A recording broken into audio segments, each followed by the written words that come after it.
Okay, good morning, everyone. Morning. We are going to begin. We are on Daf Vav Amud Aleph. We're on page 6a, and the Gemara that we learned yesterday mentioned that the it mentioned that person who says Rachav, a person mentions Rachav's name twice, immediately Miyad Nikri will have a seminal emission. And what it seems from the Gemara is that only when you mention her name twice would a person have that arousal, because mentioning a name twice brings out some type of feeling, emotions. And based on that, it seems that there are such a concept, at least when a person is talking to a married woman, that they shouldn't say their name twice. Sort of like as a way of preventing oneself from having developing any type of closeness to a married woman. Now, the Gemara did mention that a person who says that will have possibly have a seminal emission. The question is, how did Rav Yitzchok say that? In other words, this statement of that the Gemara says that Rabbi Yitzchok said, "Kol ha'omer rachav rachav miyad nikri." So how did Rabbi Yitzchok? No, we understand that we have to know the halacha, but if it's going to cause someone to have become a balkari, but to have a seminal emission, so there's not allowed to do that. That's like what's considered zera levatala. It's considered one of the big sins of causing seed to go to come out for no reason, and spilling seed, which is one of the sins mentioned when it talks about Er and Oinan, the children of Yehuda who sinned and they died early. The reason they died was because they spilled seed. They masturbated, so to speak. They caused seed to spill, and instead of having relations properly, what they did was they had relations, and then immediately before the seed was going to come out, they separated because they didn't want their wives to be ruined. Their beauty would be ruined, and when a person's pregnant, it affects it causes their beauty to sort of like minimizes their beauty. It causes them to lose some of their beauty. So Aaron Einan, and then they were punished with death. And we see how severe and serious the prohibition. So Rabbi Yitzchok says that's why he's telling us this, that a person shouldn't say Rachav, Rachav. So how did he say Rachav, Rachav? If that Miyad Nikri, he'll immediately have this seminal emission. And so the simple answer is Rabbi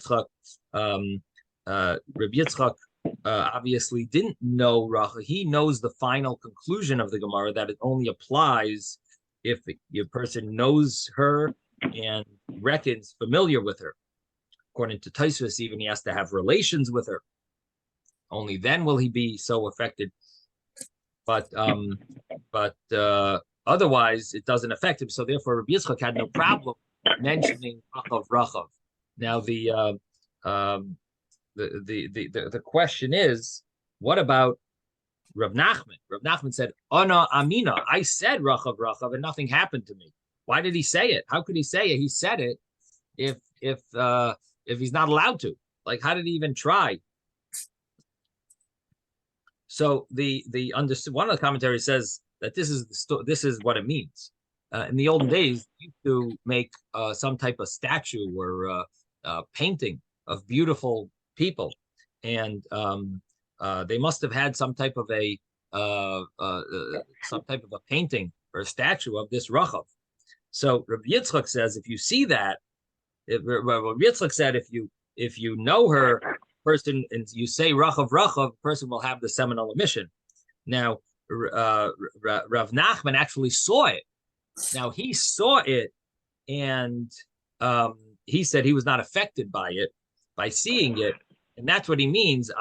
In other words, he saw it by chance. He didn't go out to see it, but he said Ana Amina, and I said it, and nothing happened to me, meaning that it's not that he specifically went to see this, um, to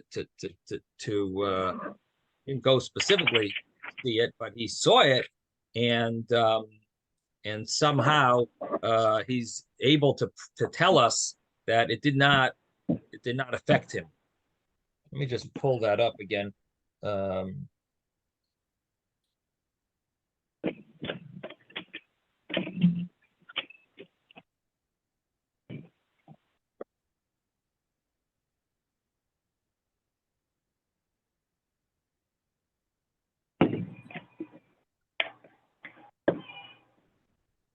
what it seems like is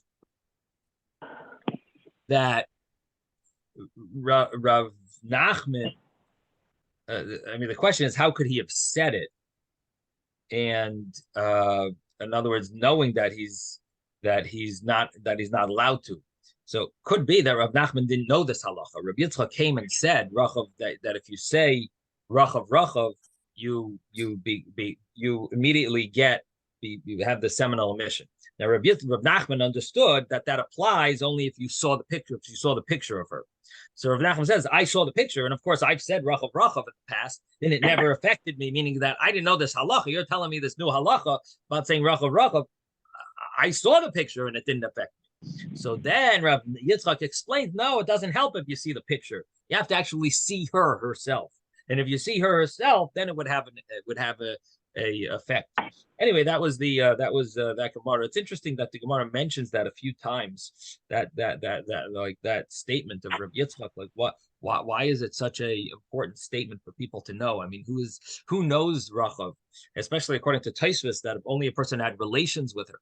So in other words, how common is that? Someone had relations with Rachav. Who had relations with Rachav the whole time? Even in the time of Yeshua. But the thing is that I mean, there must have been a lot of goyim that had relations with her if she was a prostitute. So those people may be affected. But like, who is it? How did it affect any yidden? Even in the time of Yeshua, even when she was married to Yeshua, and she converted to Yiddishkeit, and she married Joshua, and when they conquered Jericho, she married Yeshua, married her, and but the thing is, I mean, who is it applicable to? Especially the way Tosfos learns. See, the Gemara uses the term b'yoda, someone who knows her, and the term knowing is sometimes used as a euphemism to having relations. So if, like it says, Adam knew his wife. Adam yoda es Chava. So the understanding there is he had relations with Chava. Knowing is a certain element of attachment, of concentrating one's mind on someone. So that would be the meaning of yoda. Tosfos says that yoda means someone had relations with her. But how would this be applicable? That someone had relations with her, then it would apply that they wouldn't be allowed to say Rachav. Who is it applicable to? Like, what is this Gemara referring? What is the Gemara teaching us? If a person, it's applicable to someone had relations with her, that he's not allowed to say Rachav. So it's a halacha for Yeshua, that the Yeshua who had relations because he's married to her. Like what is the? I mean, it's an interesting question. Like what? And but I don't. Rabbi, commentaries. Yeah. Ben. You said it applies to anybody that talks to a married woman. Well, it's like there's a concept there that you see it uses the term twice. So you see that's the concept. What I'm saying. So right. So it's teaching us that. I mean, I don't know if that is exactly a halacha or sort of like a minhag, a chumrah, because the whole world couldn't know Rachav, so it applies to other women. Right. That are beautiful, maybe, I don't know.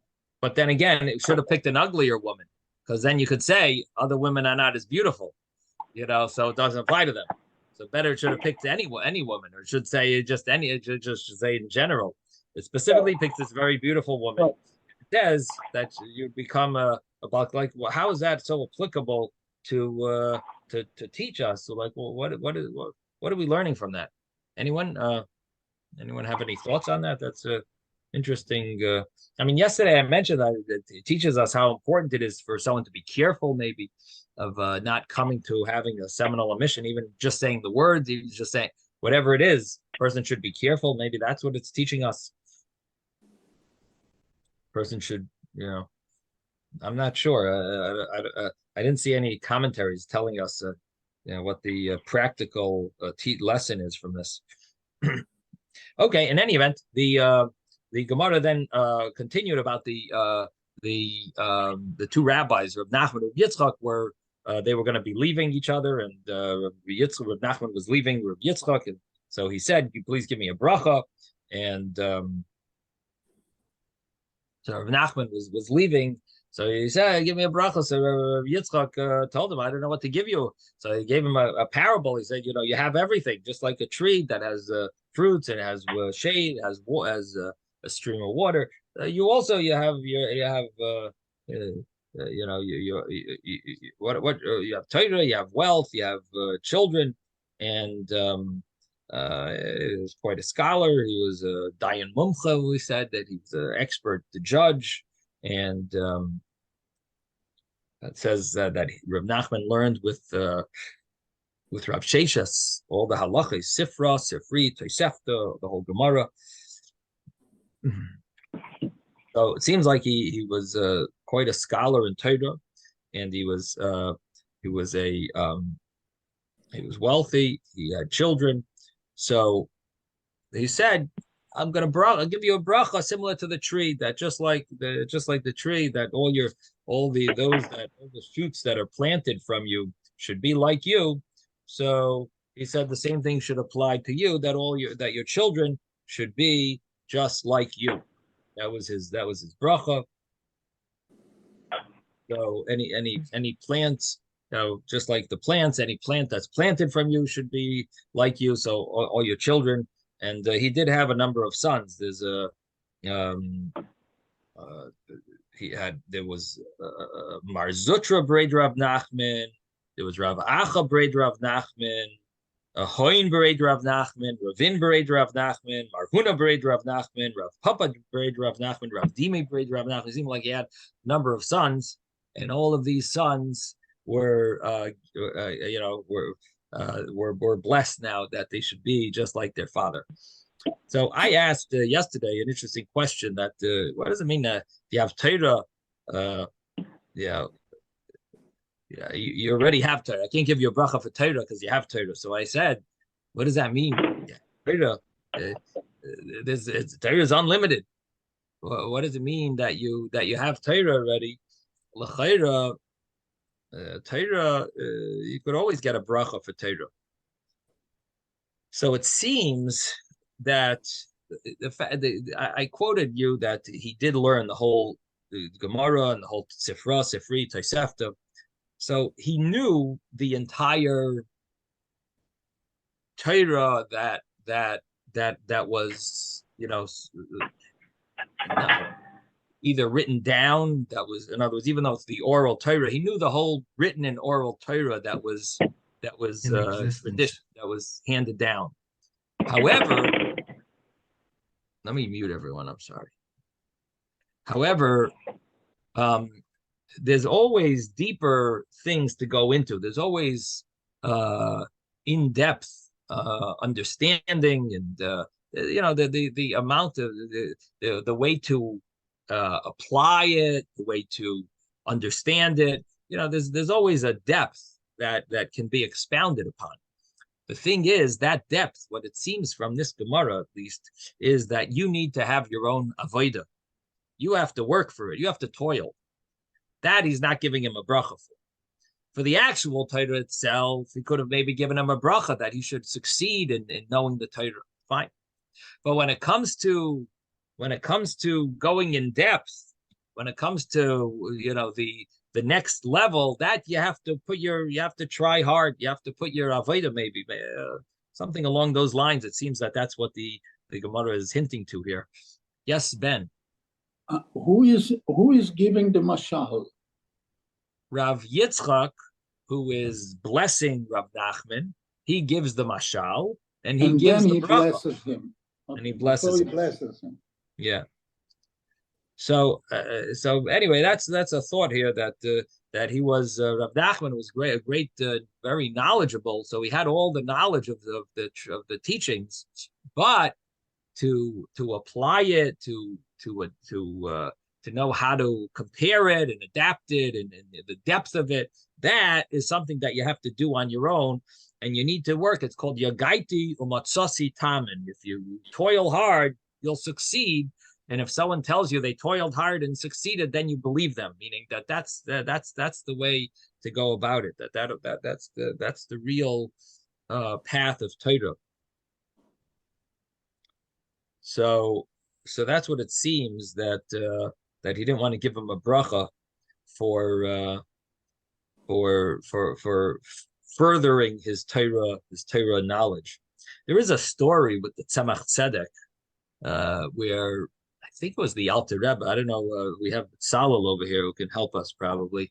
I think it was the Alter Rebbe wanted to give him a bracha for Torah, and the Tzemach Tzedek said, there was the third Rebbe, the third Lubavitch Rebbe. He said, I don't want a bracha for Torah. Torah is going to come through my own toiling, which seems like connected to this idea that I'm sharing with you in this Gemara, that he didn't give him a bracha for Torah because he said, you have Torah, but not giving you a bracha for more. But then it says that the story goes that the Tzemach Tzedek regretted it. And the Tzemach Tzedek said, I should have taken the bracha for Torah, because then I would have known so much. I would have been able to use my toiling to take it even further. That I could have gotten the bracha for more.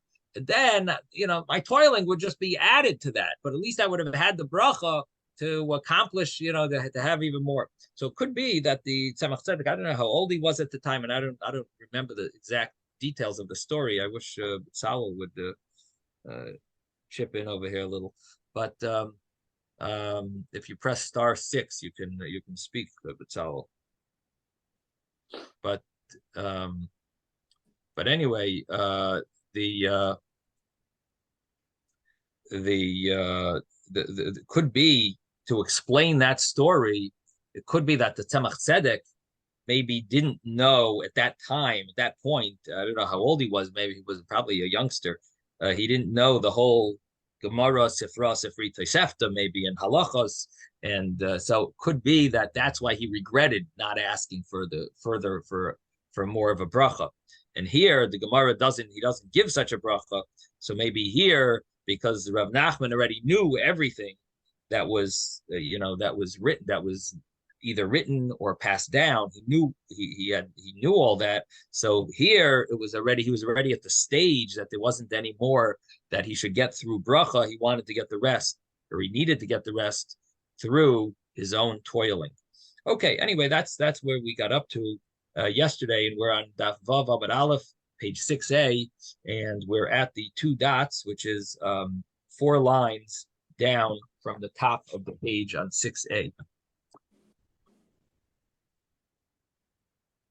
For those that have the art scroll, it's 6a1. Tanu Rabbanan, rabbis learned.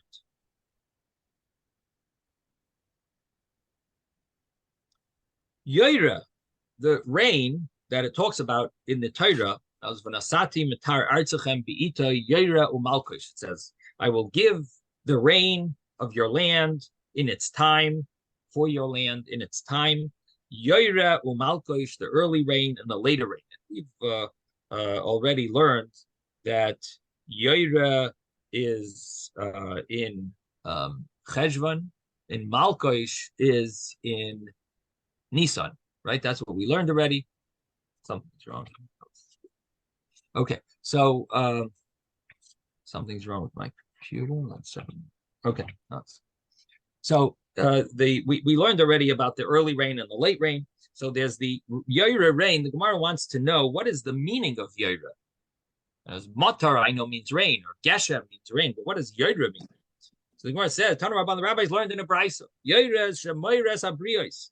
Yoira means that it teaches. Yoira is from the word moira. A moira is a teacher, mora, moira hira.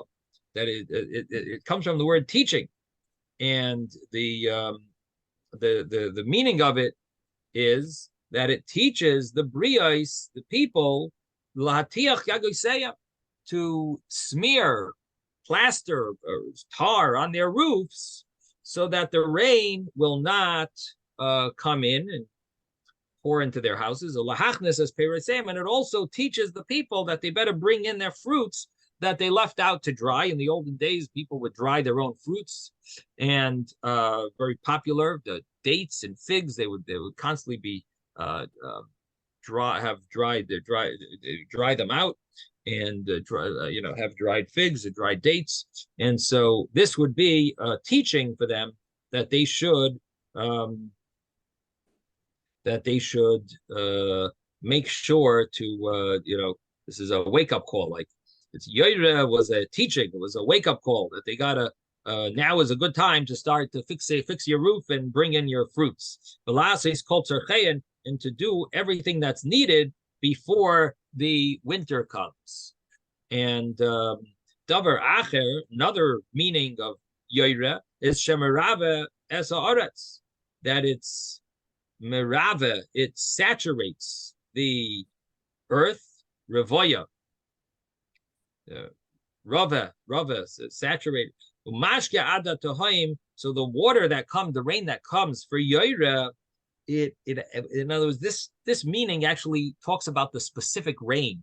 This rain is merava the aretz. It actually saturates the earth, and it's mashke ada tohaim. It waters it until the depths, as it says. Shenemar, as it says, tilameha rave.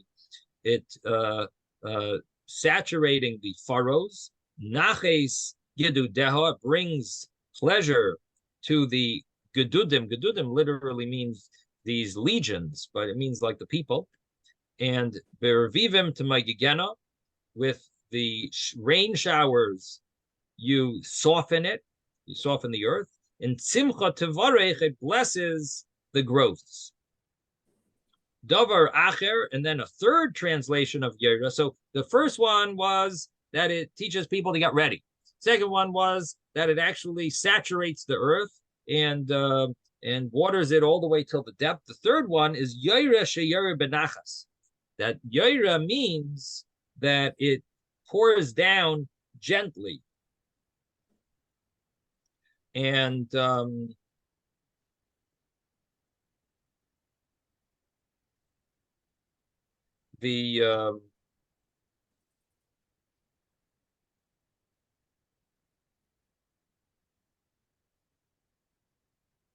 meaning of Yoira here would be that just like a person teaches his students. So, in other words, that you teach your students in a divrei chachamim benachas nishmoim. Rashi brings that the words of the wise are listened to when they're in a pleasant way. In other words, they're different. The words of the chachamim that are said benachas, they're said in a pleasant way. Nishmoim, they're listened to. Or it could mean Yoira is from the word throwing, that it throws directly. That it's direct. It's an arrow, like an arrow. That it goes straight, it doesn't turn. And that's the idea that the rain, not that it goes fast, but it goes directly, it falls gently, but it falls directly to the it falls straight, doesn't swerve to the side. If it would be accompanied by wind, it would swerve to the side. So Yered Benachas means that it falls gently without wind. Beina Yered Bezaf, it doesn't fall violently, and therefore it falls directly into the earth and not to the side. It falls perpendicularly. Right. Falls straight down. Right. It's perpendicular to the ground. Right. Okay. So these are the meanings of the word Yoira. That's the meaning that when the Torah says that the Yoira will rain, it refers to these type of rains. It's basically all explaining that we know it's all talking about the same rain, but the question is what the etymology of the word Yoira, where does it come from? So we have a few translations over here of what the etymology of the word Yoira comes from.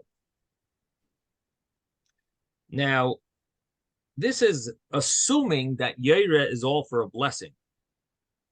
But what about maybe Yaira means something negative? Maybe Yaira means that it slips off the fruits, which means it ruins it. It causes the fruits to fall off the tree. And it washes away the seeds. And it washes away the trees. So the Gemara is asking that how do we know that Yoira means in a very pleasant way? Maybe it means in a very violent way, and it basically ruins things. Maybe that's what Yoira means. And if you learn it this way, it would be from that term Yoira, which is the concept of throwing down. Yoroi Yoreh, that it says by a shooting. In Behema Imish Lo Yichya B'Bshei Chayovel. No, will surely be. It's Yoroi Yoreh. He will be thrown down, utterly thrown down, and or Yoreh Kachetz, or he shoots like an arrow. That maybe that's what it means. But they say Yoreh Malkosh. So you know that Yoreh is the first rains and Malkosh is the last rains.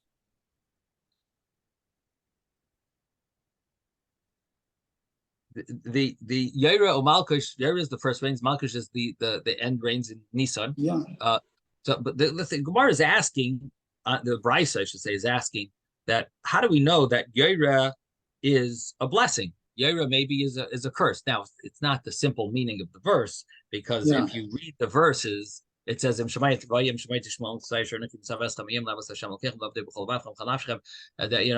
you're loving Hashem and you're serving Him with all your heart, with all your soul. But it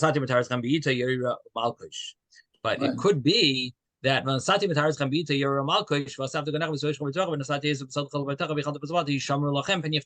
could be that it's going on the next part of the Shema, that I'm going to destroy it if you if you don't listen. So it's not the simple reading of it. Obviously, it flows better to say that it's beneficial.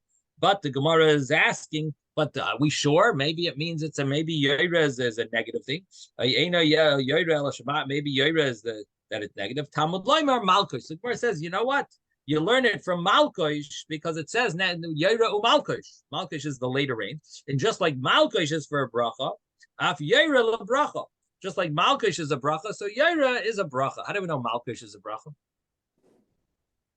How does the Gemara know? Who says Malkush is a bracha? Malkush is the later rains. So the Gemara says it's next to it. Yaira or Malkush. If it says something next to the other thing, so it compares the two. And so the juxtaposition of the two words shows that if one is a blessing, the other one is a blessing. The question is, who says that Malkush is a blessing? So the reason why Malkush is a blessing is because if you think about it, what's the problem with Yoira?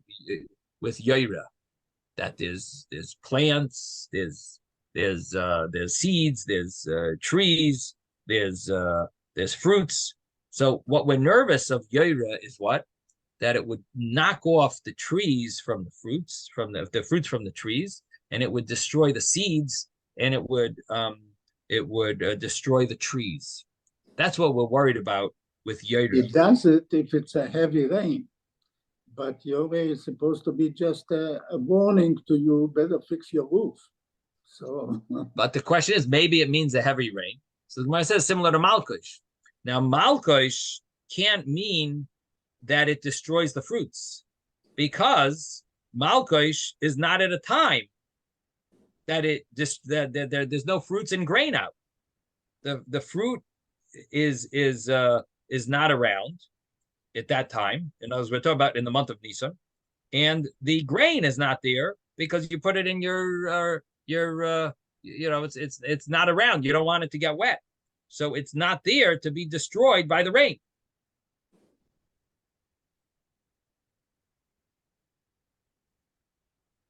So Malkush is is or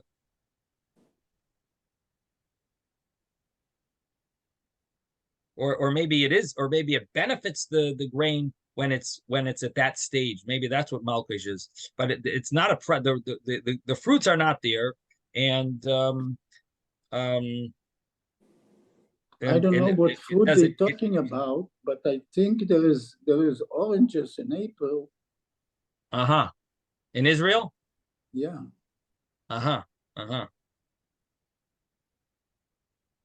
Or maybe it won't ruin them. Maybe that's what it means. Right, it doesn't ruin it. But even a very strong wind. Rashi says, "Einon mitsuyin ba'isai haperet." They're not found at that time. That I don't know exactly how to, what that would mean. They're not found. Rashi does say it's talking about the esrogim or rimonim or seifei te'enim. So the esrogs, the pomegranates, and the te'enim are the figs. Anyway, the bottom line is that the Malkish rain doesn't have those issues. Again, it's a little hard for us to know all this because we're not in the agricultural. I'm sure the agriculture changed from a rural area to our days. But anyway, the bottom line is that Malkish rain can't be bad. At least that's what the Gemara thinks now. So if Malkish rain is good, Yaira rain is also good. So the Gemara says maybe Malkish has other problems. Maybe Malkish does bad things, like it destroys houses. It breaks the trees. It doesn't just wash them, it breaks them. And it raises the locusts, the grasshoppers.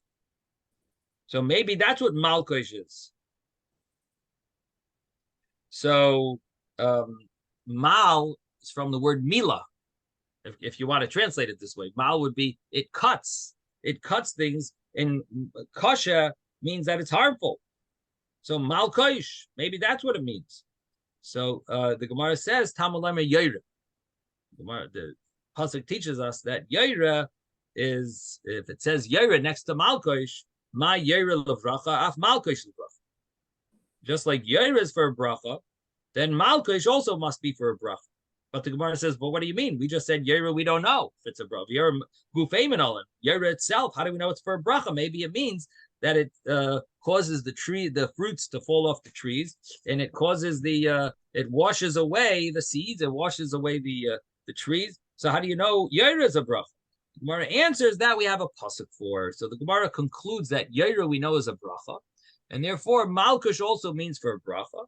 And therefore, we have an understanding now of what the etymology of the word Yaira is. And Malkish also must mean a term. There must be a term as well for blessing. How do we know what's the pasuk that we know Yaira is a blessing?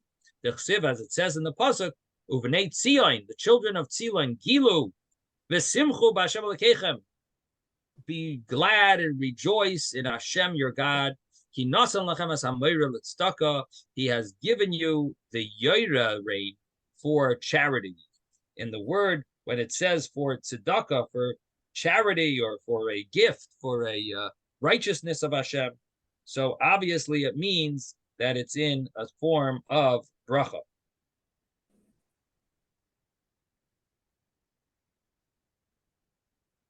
Since it uses that term tzedakah. And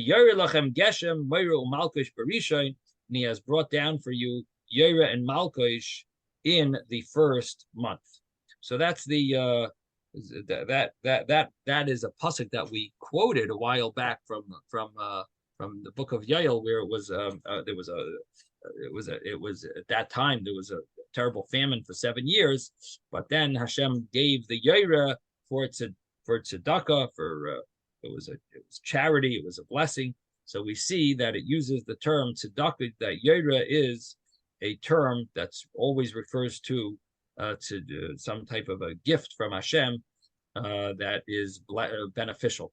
Tanu Rabbana, the rabbis learned in a brisa. When are the exact rains that Yaira is supposed to bring?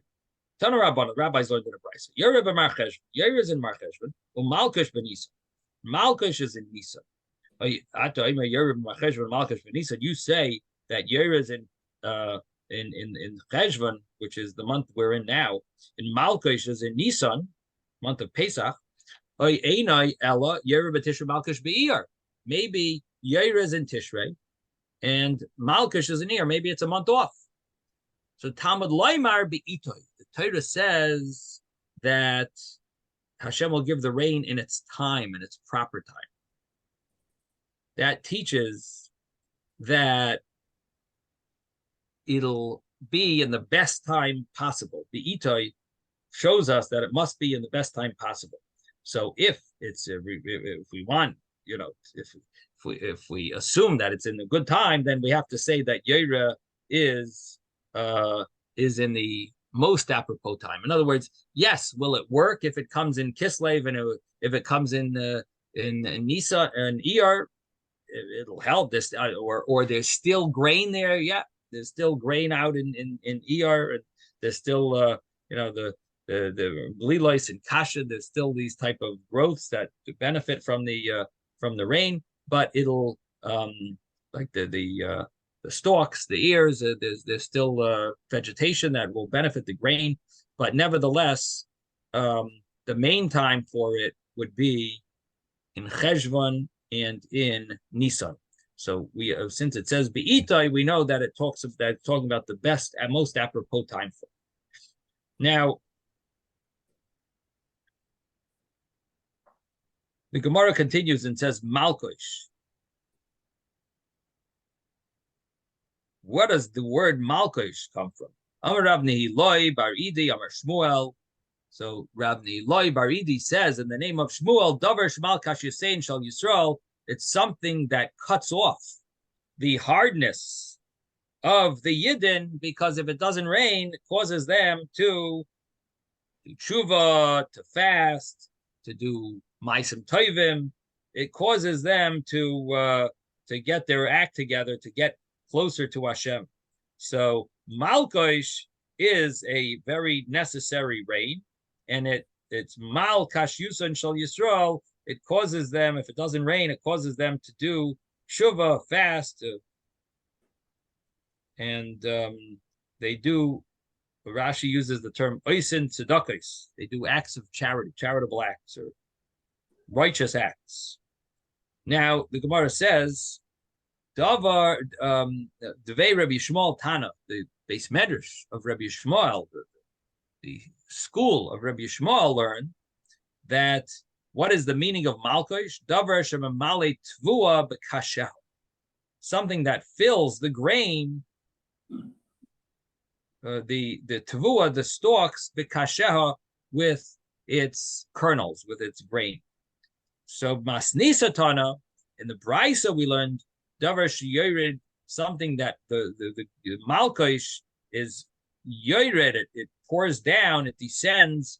Al hamalilois vala kashin. Malkosh is melilois and kashin. It falls on the ears and on the stalks. So there's three translations of what the word malkosh is. It either gets us to do tshuva and do good deeds, or it's malkosh. It fills mamale. It fills the grain. It makes it thicker. It makes it bigger, or it falls on the malkosh, the malilois and kashin, the ears and the stalks. And what that would mean is that it's beneficial to them. Now, Tano Rabbanan, so the rabbis learned in another brisa, Yeira b'Marcheshvan u'Malkush b'Nisan.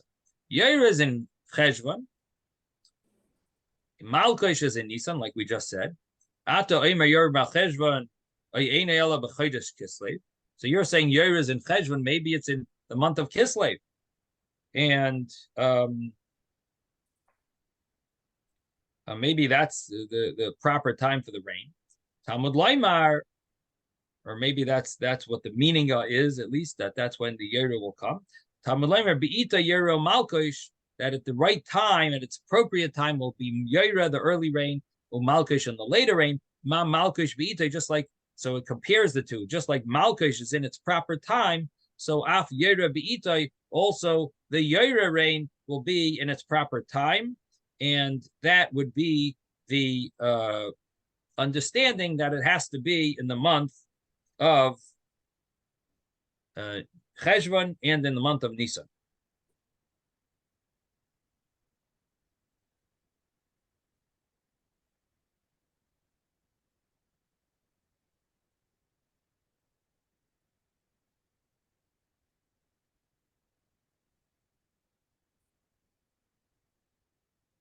Tanya Ida, we learned in another brisa,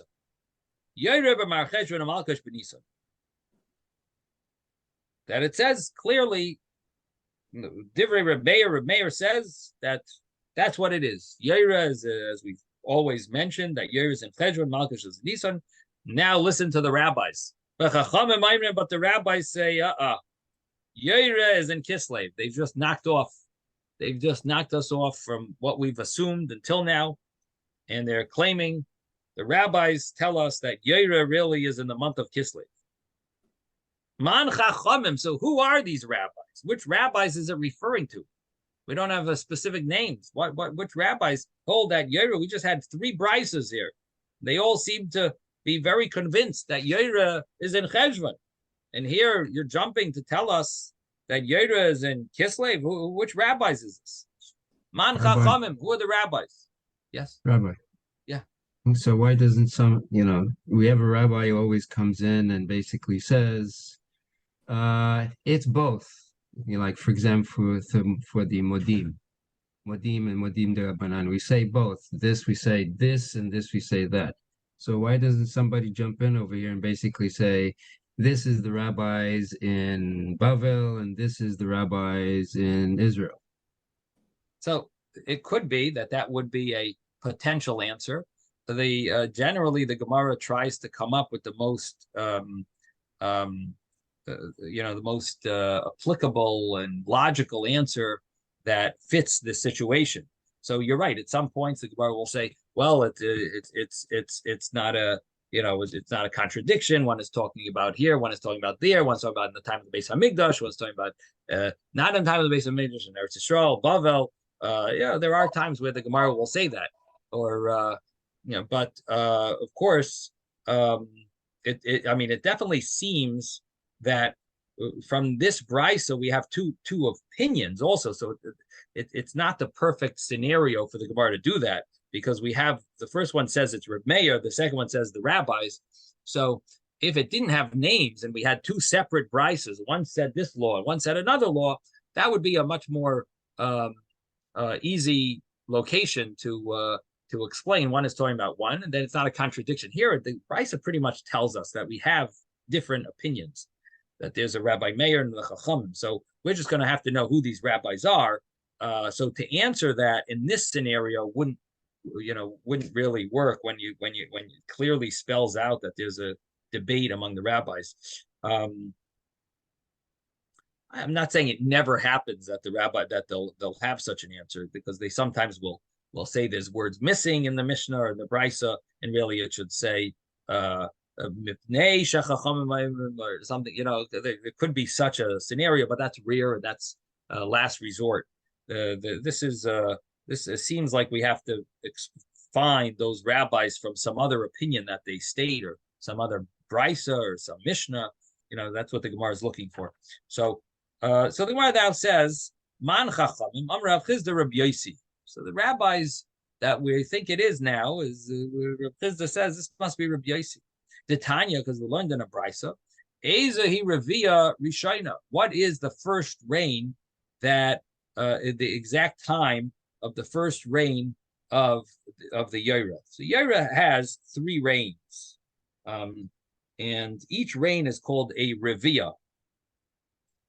And the question is, which one is the Revia Rishayna, the first rain of the Yaira?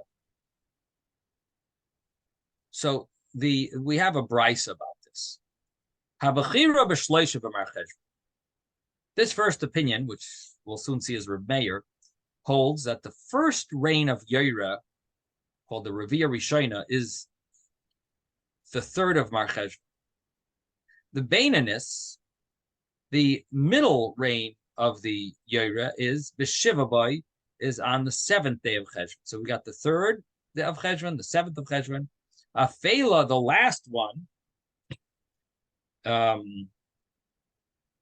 is B'Shiva Asar Boy on the 17th of Cheshvan. Divrei Rameir, these are the words of Rameir.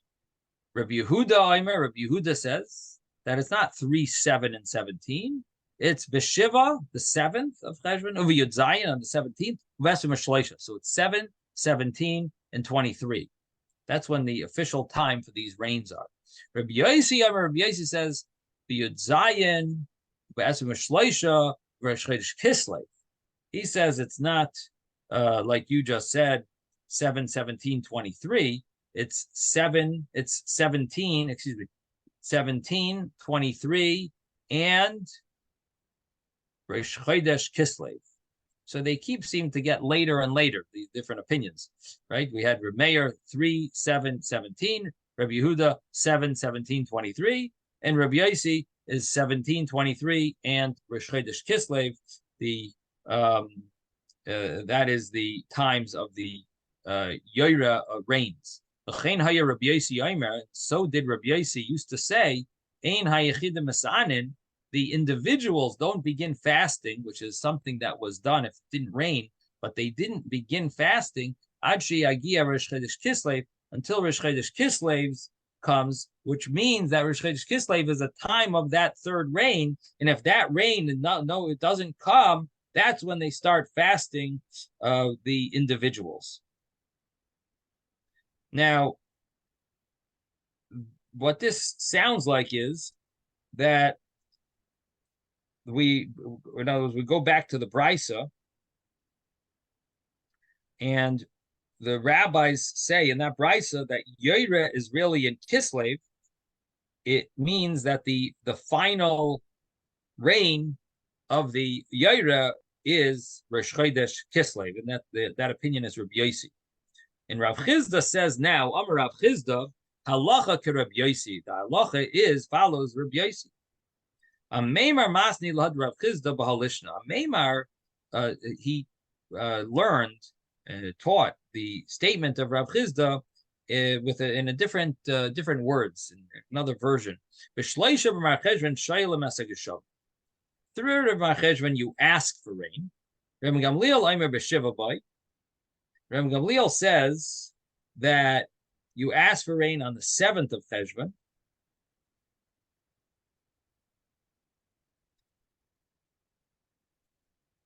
Which is the Mishnah that we learned. If you look back on page 5a, that was the Mishnah that said on 5a that not the Mishnah on 5a, on 10. The Mishnah, excuse me. The Mishnah, we quoted it before, but this is the Mishnah on Daf Yud. Mishnah on Daf Yud. It says, "Begimel b'Marcheshvan shoylin asagishamim Reb Gamliel Aimer b'Shiva Bay." That we had it on 4b, but it says on it's a Mishnah from page 10 that on the 3rd of Marcheshvan you ask for rain. Reb Gamliel says on the 7th day of Cheshvan you start asking for rain. And the Mishnah concluded and said 15 days after Sukkot, because that's when the last Jew reaches Nahar Pras, Euphrates River. Now, so the Gemara here says that we have a statement that Rav Chizda says who the halacha follows. So the understanding that the Gemara brought was that Rav Chizda says the halacha follows Rabbi Yosi with regard to when the rains are. So we had a machlekes Rabbi Yosi, Reb Meir, and Rabbi Yehuda, and the opinion of Rav Chizda said the halacha follows Rabbi Yosi's opinion. Now, Meimar had this teaching about Rav Chizda that it was telling us who the halacha follows in this Mishnah. And the Mishnah says that it's either on the 3rd day or on the 7th day that you start asking for rain. And Rav Chisda said that it follows the seventh day. That's the halacha follows the seventh day. In other words, the first version was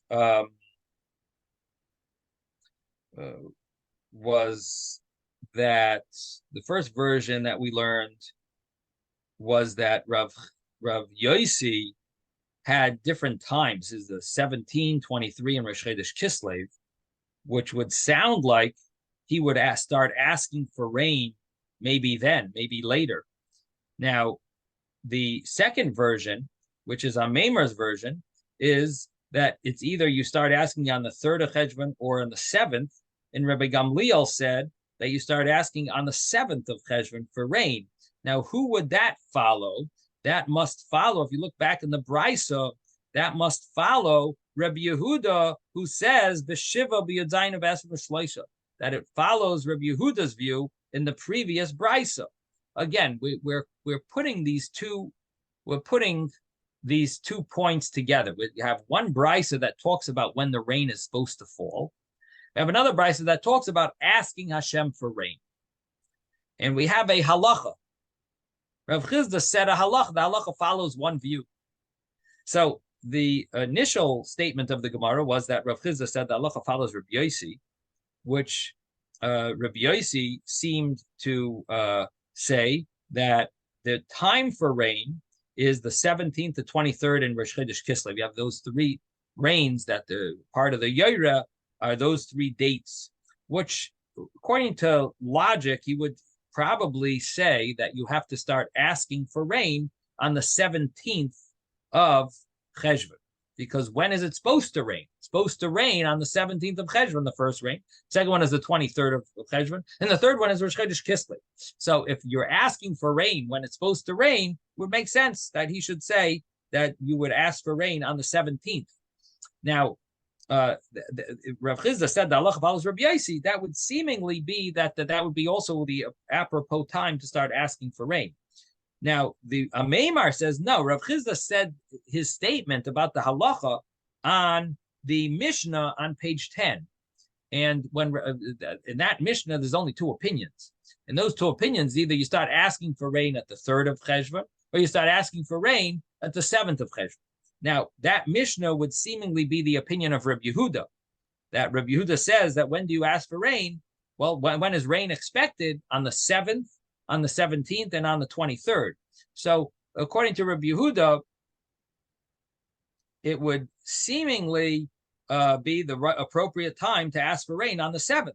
So, when Maimar says that Rav Chisda said the halacha follows Rabbi Gamliel, in our brisa, it would also be the opinion of Rabbi Yehuda.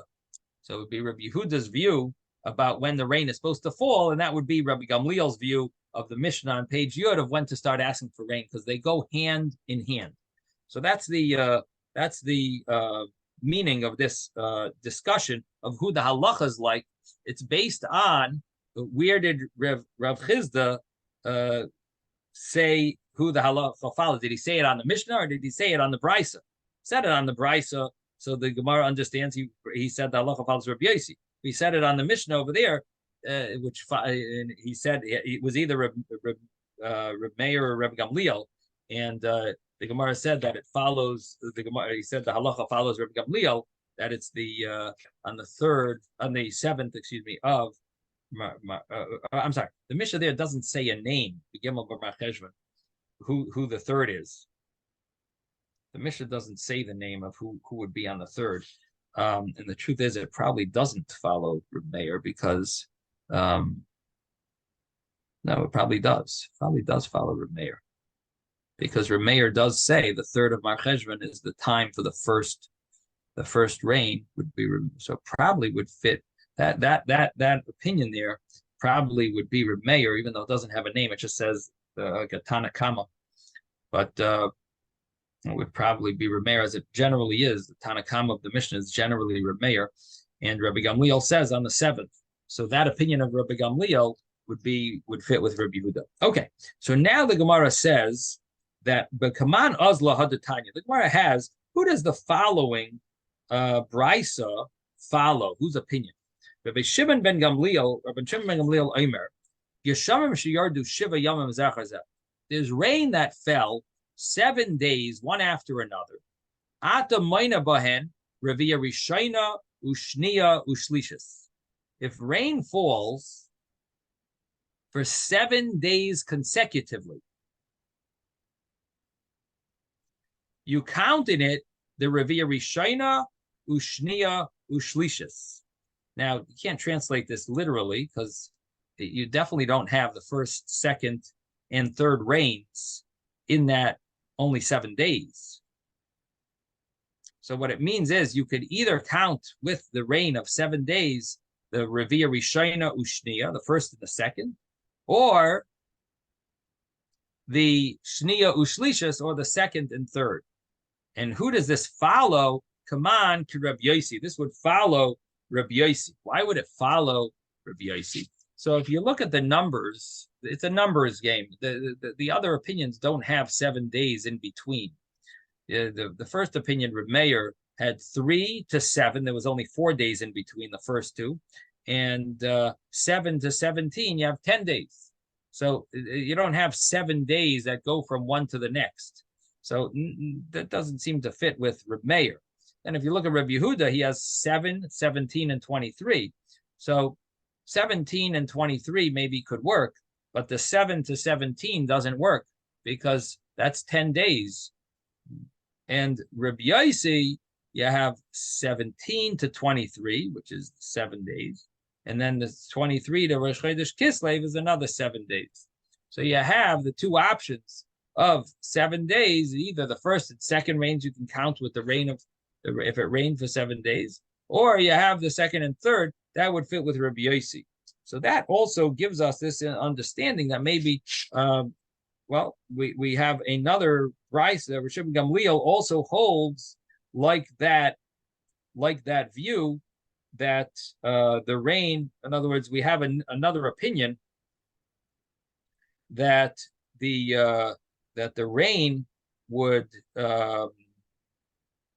possibly begin, like Rabbi Yossi said it, that it begins on the 17th, continues on the 23rd, and then you have the final rain on the Rosh Chodesh Kislev, and that would be that would fit with this opinion of Reb Shimon Gamliel that if it rains 7 days, you cover 2.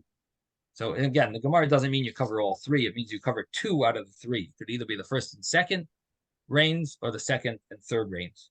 Yes. Yeah.